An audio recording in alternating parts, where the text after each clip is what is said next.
Good afternoon. Thanks for watching. I'm Carl Pink. And I am Mona Abassi. Welcome to the Journal.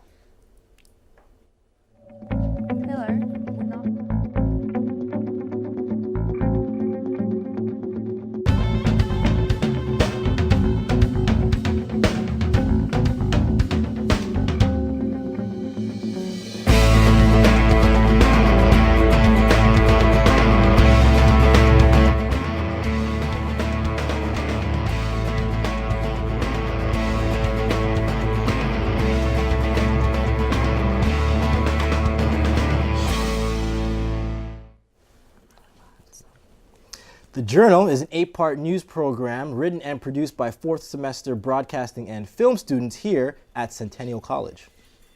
That's right, Cole. On today's show, we'll be checking the Uptown swing band, diving into the dark side of family relations with Tyler Bale, and also visiting a shawarma house.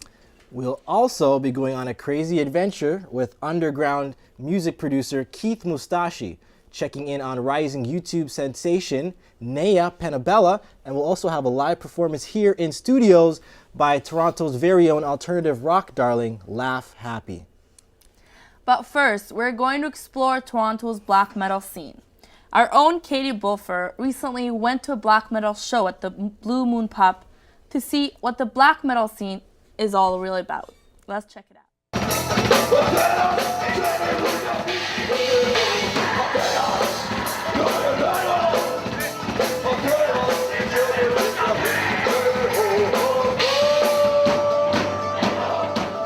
It's me, Kadie. I'm here at Queen and Broadview near the Blue Moon Pub, and I'm gonna go check out some black metal.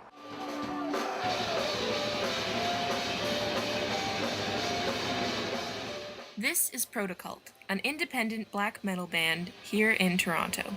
Tonight's their CD release party, and I'm here to get a taste of their music and Toronto's black metal scene. My name is Greg. I play in Protocult. I play keys and do some additional vocals.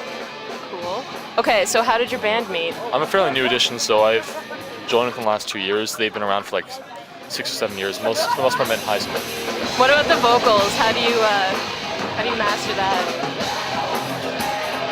It's essentially attempting to kill yourself on stage. That's the only way I can explain it. Does it hurt? It can. And what genre of metal do they play?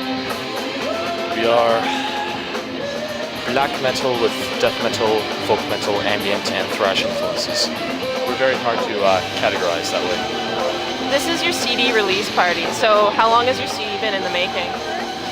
Well, we started recording it in September of last year, and it was actually done by the end of November. It took as long as it did because of multiple factors, mainly getting people together who are all like full-time students or employees. So we were done by November. We wanted to release it the same day as our show. Well, we have been looking for a label, not perhaps with as much vigor as we should, but it's definitely been an active quest on our part. We've got a few possibilities in the air. And this small metal community is growing.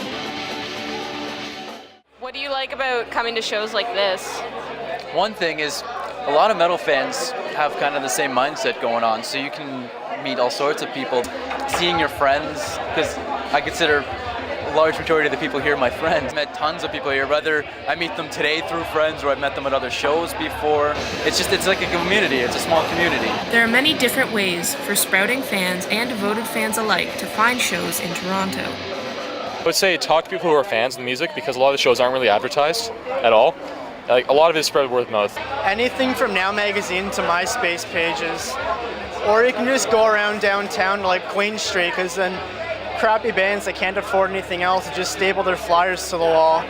Other than Facebook, you kind of like use that metal community to get your name Definitely. out? Like a lot of it's word of mouth. I mean, a lot of people know each other for obvious reasons. Meet each other at shows, people talk to each other all at the same time, have the same friends. So it's very easy just to like spread via word of mouth that oh, we're playing such and such place, such and such time.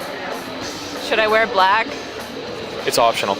Cool. And so ends a wonderful night of black metal here in Toronto. It was a pretty good first try at it. It was really dark, crowded, and loud, and it was awesome. So I'm gonna go home now. Thanks, guys.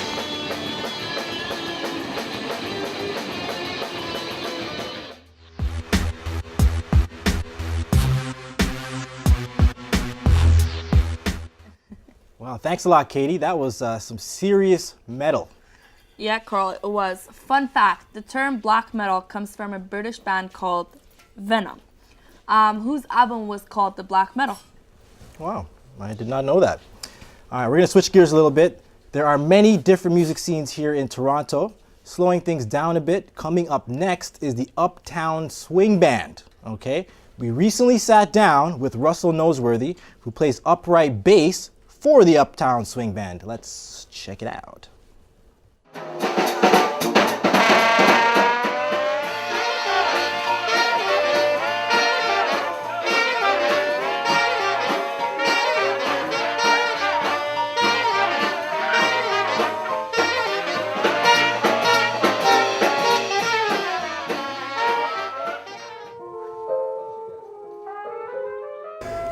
Started playing big band jazz about, I guess, 10 or 11 years ago, and discovered that was very difficult to manage 20 people and to find work for a band of that size. So I scouted around and looked to see if I could find music, and I could find music for 10 pieces, so I formed a band, and it took me about 6 months to find the players I wanted to be in the band, and then we started rehearsing and started working right away. How long have I been in the band? I don't know, when did you start the band? Russell? How long has it been? I've been here since the beginning, and I can't remember how long it's been. It's a lot of fun, and we have a good time. It still has a place in people's hearts, I think. A lot of people enjoy listening to it, enjoy dancing to it. I play a lot of different styles of music, but swing is one that's it's fun music. There's various scenes of the swing scene, and it's multi-generational. If you want, you can pretty well swing dance any night of the week. People like to dance. And for some reason, commercial advertising has embraced it. You know, Michael Bublé and Diana Krall and all those sort of younger people brought it to vogue as fashionable. And so, you know, we've been doing it quite a long time before it sort of became in vogue, and now so we're sort of with it, I guess.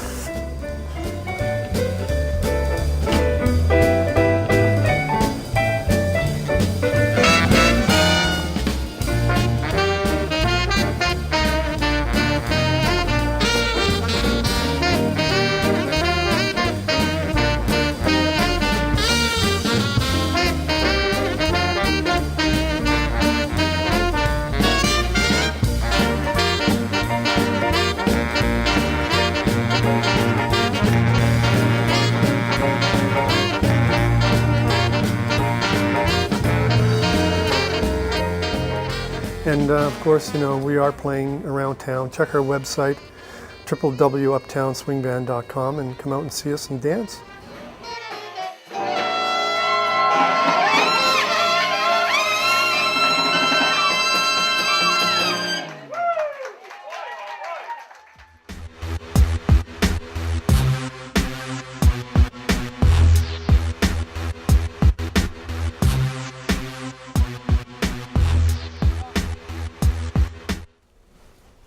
You can catch the Uptown Swing Band at the Scarborough Civic Center on April 11th. Now, this next story deals with the trials and tribulations of domestic violence.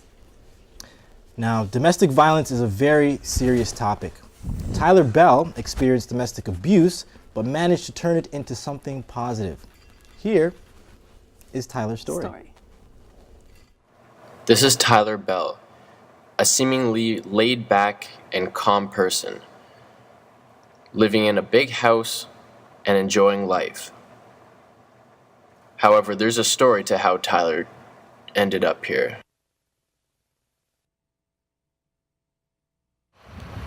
My dad is a man I never want to see again. A man that I now only feel anger for. He was a drunk, an alcoholic. He drank during the day, the morning. He always needed to be drinking. I think that's the definition of an alcoholic, when you drink constantly, when you need alcohol in you just to get on with everyday life. I believe it was the summer. I went home and just expecting my dad to be there. I walk in the door, and we had a big bay window in the kitchen. I see right away a girl on top of my dad in the hot tub. I didn't want to be seen. I hid, I ducked under, and I ran upstairs to my room and I called my friend. I called my friend Matt, who was there through the entire thing. And I called him, I told him everything that I saw. I hang up the phone, and first thing I see is this naked hooker walk by my hallway, right by my door. I was just sitting on my bed. And then right behind her was my dad with no pants on. Before I went into the room, I wanted to almost grab evidence. I don't know why. I wanted to go to the scene it happened, go where I saw it happen. And I went into the backyard. I grabbed a baseball bat in the front closet. My dad was laying there on the bed. I took the bat and I forced it on his neck. I stuck it on his neck. And I just said, "You are so stupid." You know, I wish I could remember everything I told him, but I basically just told him that you've ruined our life. You've ruined this family. My mom, I said, my mom's a great person. She doesn't deserve this. And I barged into the house. Since popped in the truck and I drove to my friend Matt's house. We went back on my truck. I drove back to the house. I opened the door and my dad is completely, passed out on the bed. I hit him on the leg with the bat, and then I'd hit him harder, and I keep hitting him in the legs. Finally, my friend Matt ripped the baseball bat from my hands, and we ended up just leaving out of the house. My dad ended up coming outside shortly after saying he's calling the cops. They arrested me against the cop car. They kept me in a holding room for 4 hours straight. After that 4 hours, my brother came to pick me up, shaking my hand, saying that was long overdue.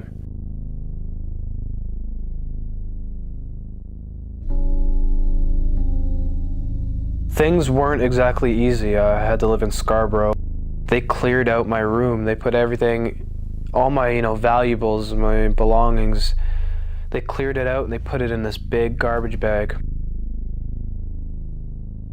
When Ty came to visit after living with his brother, he didn't look the same.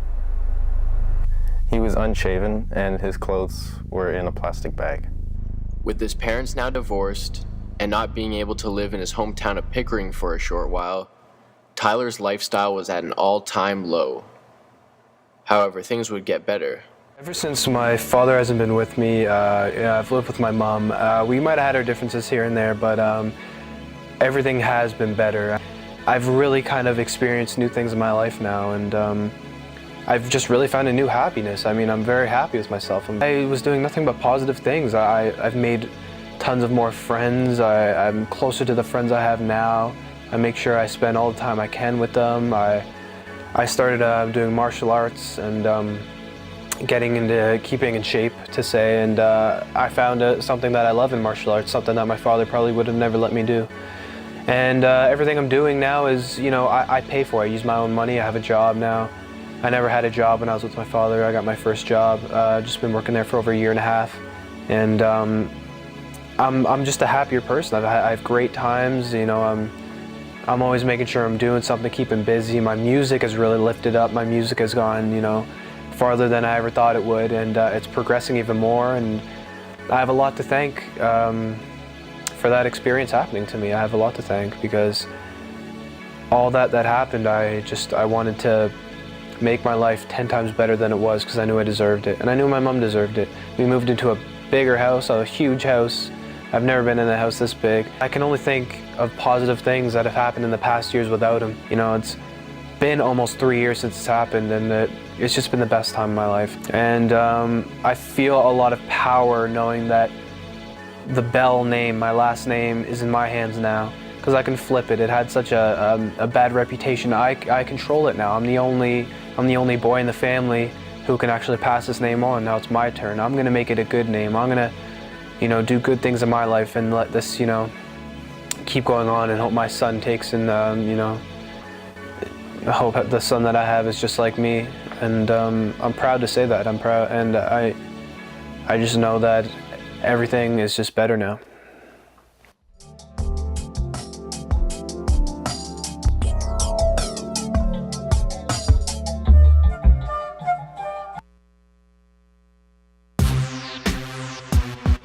Well, moving on, Carl, have you ever tried a shawarma? No, I don't believe I have. What is a shawarma? Shawarma is a Middle Eastern sandwich, like a wrap of shaved lamb, goat, chicken, turkey, or it can be beef. That sounds pretty good. It does. Anoush has been making some of the best shawarmas I've ever had. So let's see how it's done. Today, I had a chance to go to one of the best shawarma restaurants. Join me as I experience a day in Anoush.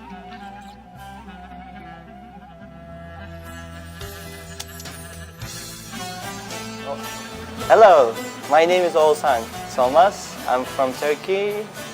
We had this business for 9 years. So basically we make the shawarma every day fresh, and the way we marinate is different. And when we make the meat, we slice the meat with as a butcher style. So we don't use any machine for the meat. I usually open the pita bread, and then I put some veggies, some sauce. After I put some shawarma, and I mix it up with the veggie and the salad, and toast it, and we serve it. Oz moved to Canada 9 years ago, and that's when he decided to open Anoush with his uncle. The restaurant's grand opening was in 2002. Since then, Oz worked hard every day to satisfy his customers. Anoush offers various dishes such as liver kebab, Iskandar kebab, ardana, and mixed kebab. We have barbecue meat. We do have some vegetarian plates, waffles, basically, and a shawarma. Shawarma is an originally Arabic name. In Turkish, it means sweets. Oz purchases, cleans, marinates, cuts and cooks the meat all by himself. He calls it the Turkey style. Anoush is known for the best shawarmas in all around Toronto. Many people from Toronto travel to Anoush to just get a taste of the beef or chicken shawarma.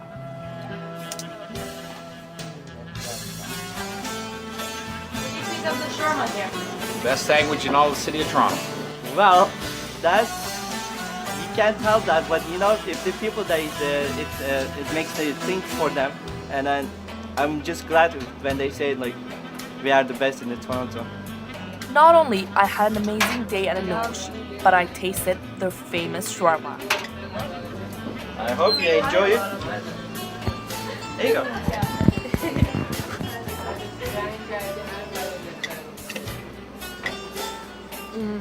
That's good. That's really good. Thank you. Oh, you're welcome.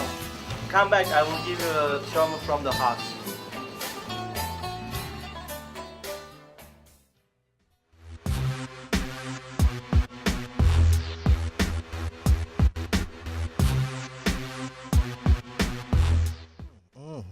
Great job, Mona. Man, that looks so good. I know.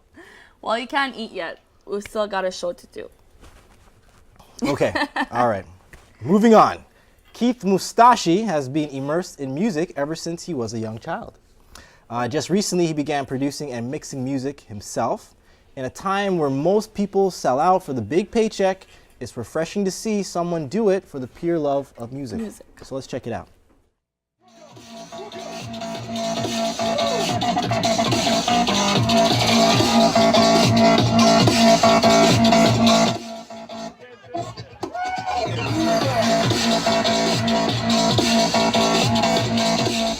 You know, a lot of people go to shows and they go to concerts, they go to clubs, not necessarily for the music. They go for, you know, to hump someone, or they go they go to you know, just go out and do drugs, and they go out for the sake of going out and getting drunk and doing whatever, you know. But there's a few people that actually go for the music. They go to listen, and they go to understand everything, so that when they go back home and they want to create their own music, they're taking a piece of that and it's integrating with what they're doing. Toronto's underground electronic music scene may be unknown to most, but to Keith Mustachi, it's become a way of life. I followed Keith around Toronto and documented his daily activities to discover just what it takes to become a music producer. What makes me think he's got it? He has an ear that kind of really meshes things together. That guy is the most outgoing guy I've ever met. He's a real ball of fun, very loud and eccentric. He's a great guy.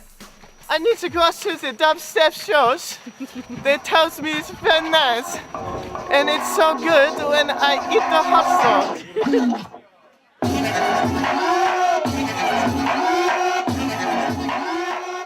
I'd say over the past few years, he's really, I guess, grown as a musician.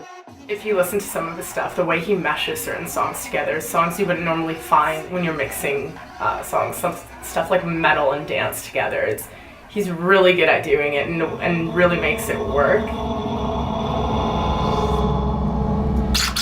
Wow. Bring it.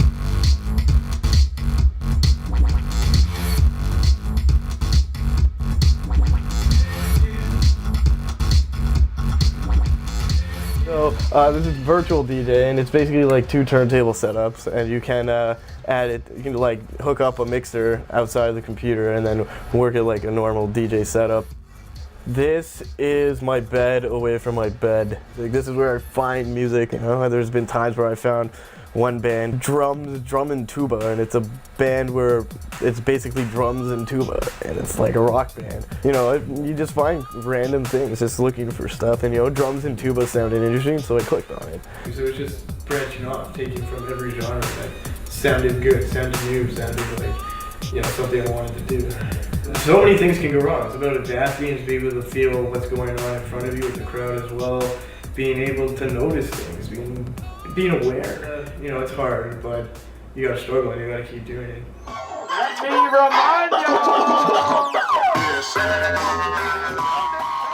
The life of an underground music producer is a lifestyle that few can handle. It takes a vast knowledge of music and a mastery of the technical skills required to produce music that people will enjoy time and time again. I hope this documentary has given you a glimpse into the underground music scene, and I encourage you to check out some of these great venues. Kind of music I want to play is that not only like get people to just dance to it, it's actually listen to the music as well.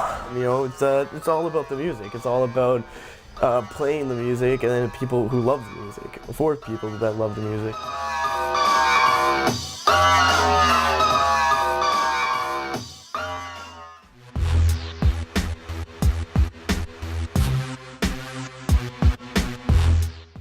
Carl, what are you doing? I'm on YouTube. Have you seen the video with the old guy beating up the young guy on the bus? It's hilarious. No, I haven't seen that. You should look up Naya Penabella. She's a rising sensation of the internet.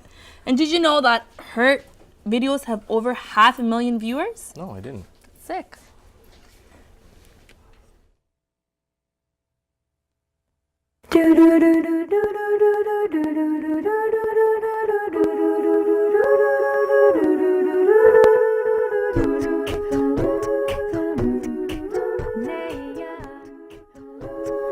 A seemingly normal music video of a no-name woman singing a collection of popular songs.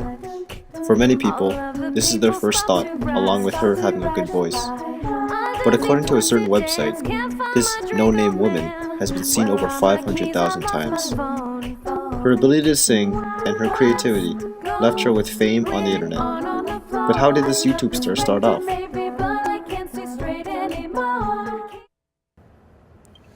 This is Naya Marie Penabella, that so-called no-name mentioned before, and this is her rise to fame. Been singing since I was about 2. I used to watch old music videos on Much Music and sing along to them. The concept of the video wasn't actually Naya's idea. She had a little help from someone. His name is Del Sol from Legacy, and he is part of a group, a singing group. Locke named Legacy out in California, and they have a massive YouTube following, and it was because of him. It's his inspiration, and he pretty much conceived the whole idea for the Lady Gaga video. He's incredible, amazing producer with arrangements, so props to him. Thank you, D2. He's my cousin. I thought if I could get 1,000 hits, that would be crazy. I don't even know 1,000 people, and to get the attention and the feedback that it's gotten so far just blows my mind. Although 1,000 hits was never on her mind, she would have never expected being in a newspaper. Are you kidding me? I had no idea it was in the paper. A maid had rang and just said, "Have you seen the paper? You're in it, page, E8." And I just couldn't believe, how lucky am I to have my video get an attention of someone in the newspaper, and it was a proper paper at that. So I'm working on a few projects right now. I don't have exact dates, but I'm collaborating with other artists and producing. There's a house song with Mikasa Records, an R&B song with an artist called, his name is Ish Morris, and doing some drum and bass tracks. And as well as I'm working with a producer out in Cleveland with Plan B recordings for an acoustic song. So a few projects underway. I'm working on a video for my first single named, it's called X-Ray Eyes. And Late Night Shooters, of course, is helping me out with it. And we've just shot it in a day, and it's an acoustic-y song, and I just hope everyone likes it. I'm on Facebook, facebook.com/NayaBella, or YouTube, Naya Marie 2009 is my channel. And it's Naya. It's pretty clear that this won't be the last time we'll see Naya. You can expect to see her new video within a month.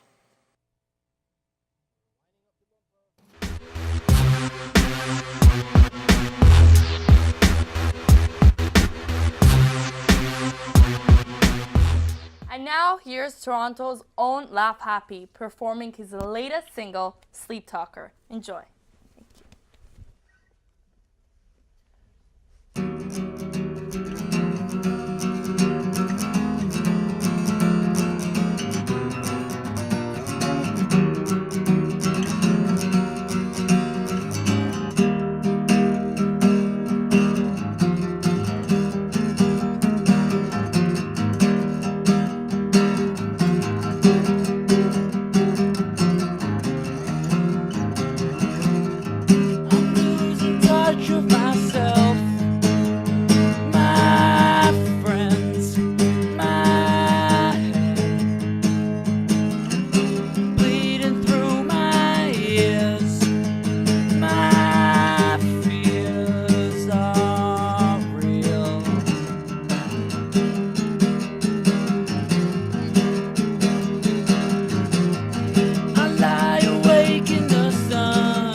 That was great. That was amazing. Thank you. It was amazing. We loved Absolutely it. great. Yeah, great having you guys. Thank Thanks for you. having me Thank here. you. That was great. Well, I think this show went pretty well, Carl, right? I would definitely agree. We are live. Well, thank you. And for everyone watching. And it's only the first episode. So come back every Thursday at 4 o'clock and you will see more. So thank you. That's right. We're here at Centennial College. This was the Journal. Next time on the show, we've got a ton of great stories for you, including mayoral candidate Joe Pantaloni. Right on. All right, that should be exciting. Day in the life of a principal we'll also have, and Kiersey Rand of Kanon. All right, and many, many, many more segments on the show. So definitely tune in next time. It should be great. Until then, Bye. bye. See ya. Thank you. It was a great night.